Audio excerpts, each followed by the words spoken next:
ایک بڑی خوبصورت بات کہی کہ مولانا بجلی گھر پشاور میں وہ جس طرح کا خطبہ دیا کرتے تھے اور جس طرح کے الفاظ استعمال کر لیا کرتے تھے وہ کوئی اور مولوی اپنے محلے کی مسجد میں بھی کرے گا تو لوگ کسی صورت اس کو نہیں سنیں گے۔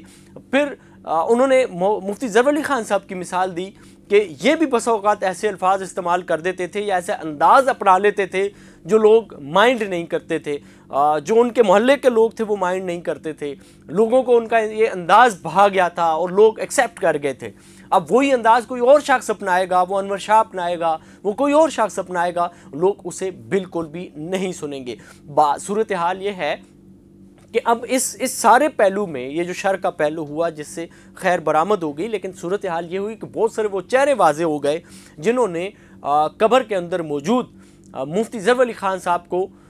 بھی نہیں چھوڑا، ان کی ہڈیاں نوچنے کی کوشش کی، ان تک پہنچنے کی کوشش کی، ان کے گریبان میں ہاتھ ڈالنے کی کوشش کی کہ انہوں نے اپنے بیٹے کی تربیت ٹھیک نہیں کی ہے۔ یہ کیسی تربیت ٹھیک نہیں کی ہے؟ ایک شخص ادارے میں کتابیں پڑھا رہا ہے اور کتابیں پڑھانا آپ تو اب ایک قاعدہ نہیں پڑھا سکتے۔ جتنے لوگ یہ تنقید کر رہے ہیں ان میں سے بیشتر لوگ وہ ہیں جو ایک قاعدہ نہیں پڑھا سکتے، قاعدے کی ایک تختی نہیں پڑھا سکتے، نہ انہوں نے زندگی میں کسی کو پڑھائی ہوگی، نہ اللہ نے ان کو اتنی توفیق دی ہے، اور وہ ایک ایسے شخص کے بارے میں بات کر رہے ہیں۔ ٹھیک ہے اس کا ایک ایکٹ غلط تھا، لیکن یہ بھی تو کوئی قرین انصاف نہیں ہے کہ کسی شخص کے ایک غلط ایکٹ کی وجہ سے اس کی ساری زندگی کی اچھائیاں ختم ہو گئیں، کسی ایک شخص کی ایک غلطی کی وجہ سے اس کی ساری خوبیاں ختم ہو گئیں، اس کا عالم ہونا ختم ہو گیا، اس کا مدرسے کا محتمم ہونا ختم ہو گیا، پھر اس کے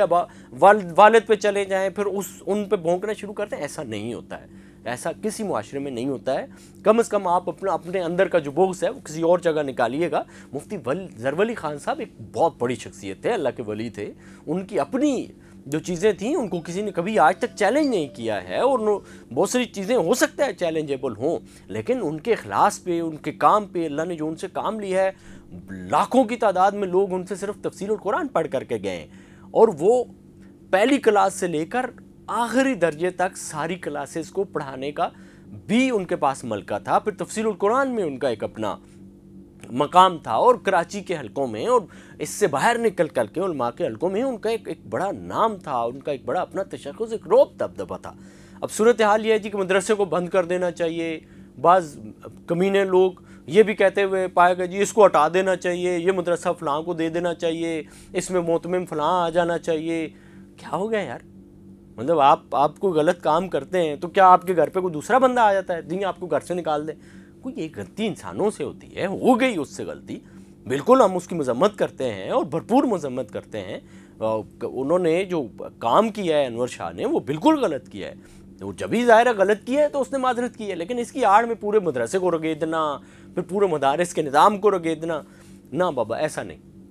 یہ بالکل بھی نہیں ہے۔ اور میں تو یہ سمجھتا ہوں بہت سارے لوگوں کے اندر کے خبث کو میں نے دیکھا ہے کہ ان کے اندر کا جو ایک گند تھا وہ نکل کے باہر آیا ہے۔ مجھے تو خیر ایسے موقعوں پہ پہچان ہو جاتی ہے، اور نہ ہی بہت جلدی جذباتی ہو کر کے ہم نے کبھی فیس بک پہ لکھا ہے، سوچ سمجھ کے لکھتے ہیں، اور اللہ کا فضل ہے کہ ہم نے آج تک دینی مدارس کو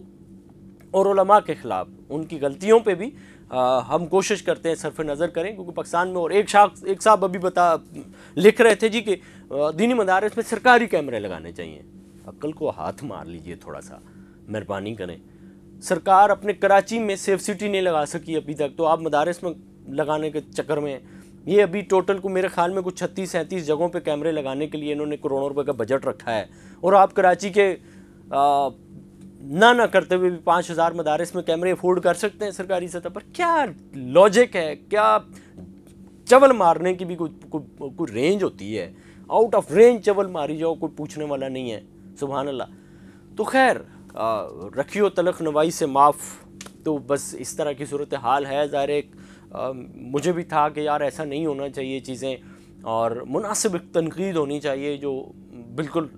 بنتی بھی تھی۔ یہ ساری صورتحال تھی، آپ کے سامنے رکھا ہے، آپ اس حوالے سے کیا کہتے ہیں، کیا سوچتے ہیں، کیا سمجھتے ہیں، کمنٹ سیکشن میں ضرور بتائیے گا۔ اسی کے ساتھ اپنے میزبان عظمت خان کو دیجیے اجازت، اللہ نے کے بعد۔